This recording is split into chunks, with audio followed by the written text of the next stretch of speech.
Welcome to Division 2 weekly roundup by the SA Footballer magazine. This week you got myself, Dittmar from Portland Football Club, and my friend here, Heath Pocock from Port District. We're going to run you through Division 2 results from the week just gone. We're live here from Portland Hotel, so bear with us. It's been a bit loud here tonight, but yeah, as I say, just raise our voices need be. First game, bit of a surprise here to me, was Broadview 15-7-97 getting over Salisbury North 10-8-68. So Broadview started the season on fire. I think they're 2-0. Had a good win first week as well. Salisbury North, everyone was sort of tipping them flag favourites, probably go undefeated, but yeah, not to be. So Salisbury North obviously welcomed back a lot of players. I think had moved to the country for last year. And some that have had a life ban overturned recently. Not sure if he played on the weekend. He did play. Yeah. Didn't make a difference though, obviously. Yeah, so I probably thought Salisbury North were looking, still looking probably top 2 or 3, but Broadview, an interesting club. I think a few people sort of writing them off, but it started with 2 wins, so good junior program there. I guess like for this part we were talking about before, I've always got new players coming through from that. So yeah, hats off to them. For Broadview, they had a few blokes bagging 3. They had Fergus, Simpson, Sauce, all with 3. DeLeonardis and Shepherd with 2 each as well. Best of them was Sauce, Danielle and Fiddick. For Salisbury North, Dryman and Hay with 2. Benny Wiles, Hood, Wagner, Evans, Boyle and Russo, all with singles each. The best for Salisbury North, Broadwood, Russo and Coleman. Something that sort of piqued my interest a little bit on the forums today. Someone said that someone from Salisbury North got called away at half-time for a family emergency, so it certainly didn't help their cause probably on the weekend. I think a couple short on the bench in the second half. So hopefully nothing too serious for them, but A-grade coach, it certainly wouldn't have been. And they were in front at half time by 10 points, so may have impacted the game. So so second game is PHOS Camden defeated Old Iggy's 8 goals 14-62 to 5 goals 5-35. Maybe Old Iggy's playing away from home, not on that brand new deck. They were new carpet. Yeah, and I think PHOS Camden have playing a few home games at the start of the year, to my knowledge, before they move to Febby for the rest of their home games. I think they share Febby with Ross Trevor, is it? Yeah, I think so. So their club rooms are getting demolished and redone, I think, in the next few weeks. So PHOS, they're looking pretty strong this year. Yeah, probably want to get a few wins on the board while they've got them home games. So yeah, for sure. Yeah, goal kickers for PHOS were Jacker with 3, Cumming with 2, Bayless and McDonald with singles. Best players were Bayless, Papatolis, McDonald, Jacker and Tui. Old Iggy's goal kickers were Mullins with 2, then singles to Penta, Karen and Heath. Best players were Cook, Murdoch and McNeil.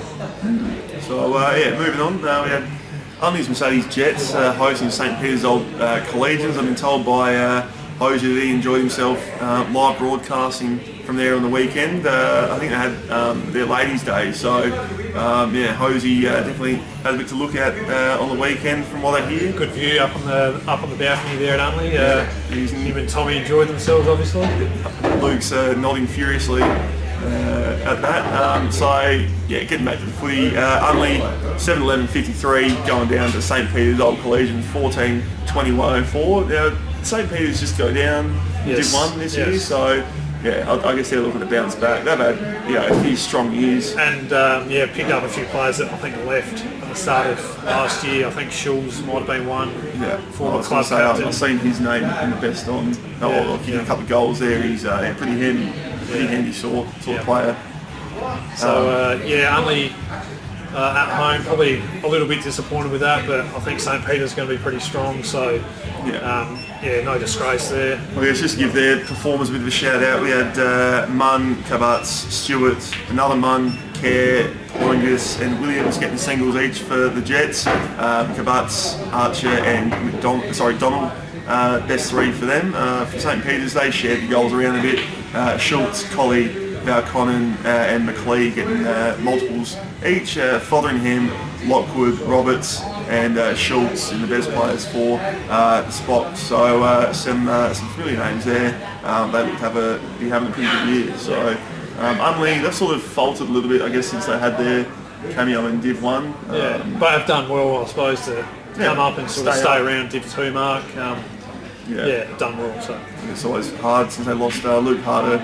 A couple of years back.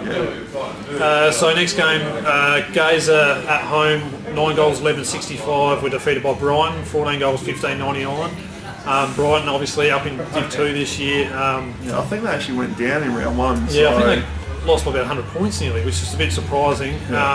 So I've played trial games against both these teams this year, and look, I thought Brighton were going to be probably around the mark. I know coming up from Div 3, you think, well, it's going to be a lot tougher, but good result here against Gaza.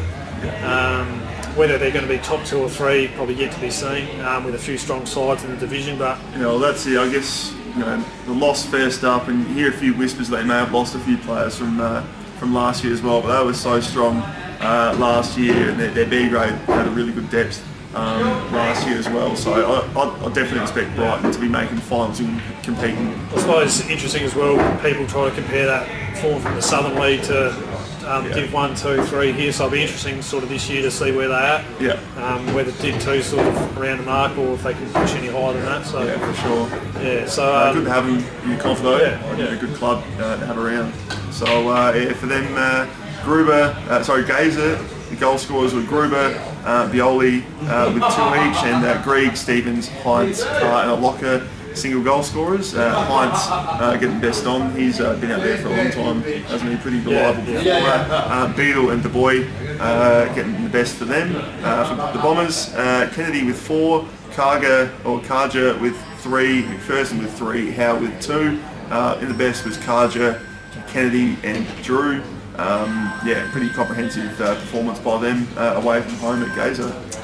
And so last game for Div 2 was Sacred Heart, 7 goals, 8.50, defeated Golden Grove, 5 goals, 8.38. Goal kickers for Sacred Heart were Clements, 3, Caruso, 3 and Rankin, the single. Best players were Tapp, Forster, Keane, Delmenico and Caruso. Familiar names there. Sacred Heart sort of finished 5th, I think it was last year, middle of the road. Probably expect them to be somewhere similar this year. You got a few ties through some workmates at Sacred Heart. What have they had to say? Lockie Button, key forward, was injured for a lot of last year, back in this year. Big key player for them. Didn't kick any goals on the weekend, but probably just provided that focal point.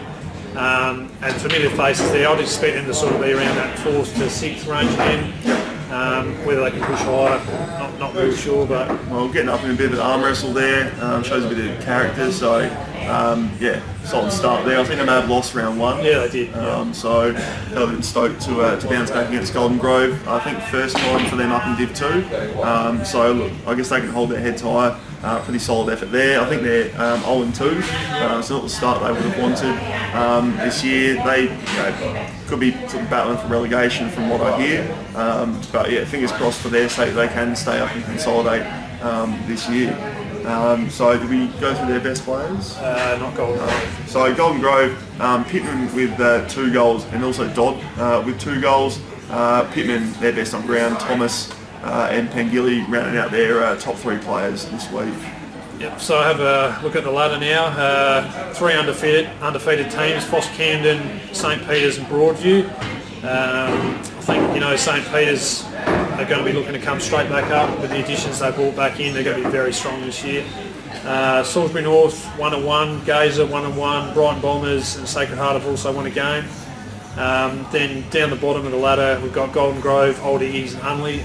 I think them 3 might struggle at times this year against probably some of the stronger teams. It's going to be a good competition. Obviously neither of us playing in Div 2, but it's going to be a good comp to keep an eye on. I think there's a bit of high expectation on a few of them clubs up the top, like Salisbury North, St Peters, and also Broadview that have high expectation on themselves as well. So sort of watch with interest as the season progresses. Looking at the games this week, we've got PHOS Camden again hosting Unley. As you sort of mentioned, they've got a few home games first up. I'll tip PHOS. They've started the year pretty well, so I'll back them in to go 3-0. What do you reckon? Yeah, top versus bottom at this early stage. I'd say PHOS Camden as well. St Peters versus Salisbury North. That should be a pretty good game, I reckon. At the second oval at the school at St Peters there. Geez, I don't know. I'm not sure who to tip there. I reckon I might tip St Peter's, a close one. Yeah, I'm going to go with St Peter's as well. I think this could be nearly a grand final preview. Two teams very strong, both coming down from Div 1. I'll expect to do well. So, yeah, St Peter's at home. Would have been a good one to broadcast live, but maybe the reverse fixture perhaps. Golden Grove hosting Old Ignatians. Look, I guess this one Golden Grove would probably want to claim the home ground advantage. I played up there last year. They played at Oval really well. I reckon I'll tip Golden Grove to get up for this one. Yeah, hard to get a read on this one. Both teams haven't won without knowing a heap about it, so I'll go Golden Grove at home. Alright. Next game we've got Gaza playing home again against Broadview. Local rivalry just down the road from each other. I reckon Broadview will be too good here, probably maybe could be a 10-goal win. Yeah, Broadview looked to have started very well, so I'll go with Broadview as well. Yeah. And finally, another close rivalry, a bit of a showdown here. Brighton Bombers taking on Sacred Heart. Obviously the schools just down the road from each other.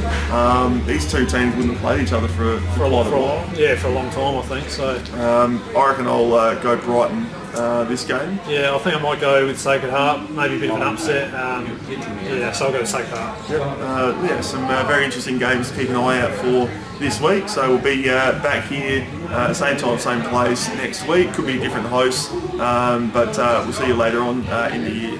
Cheers.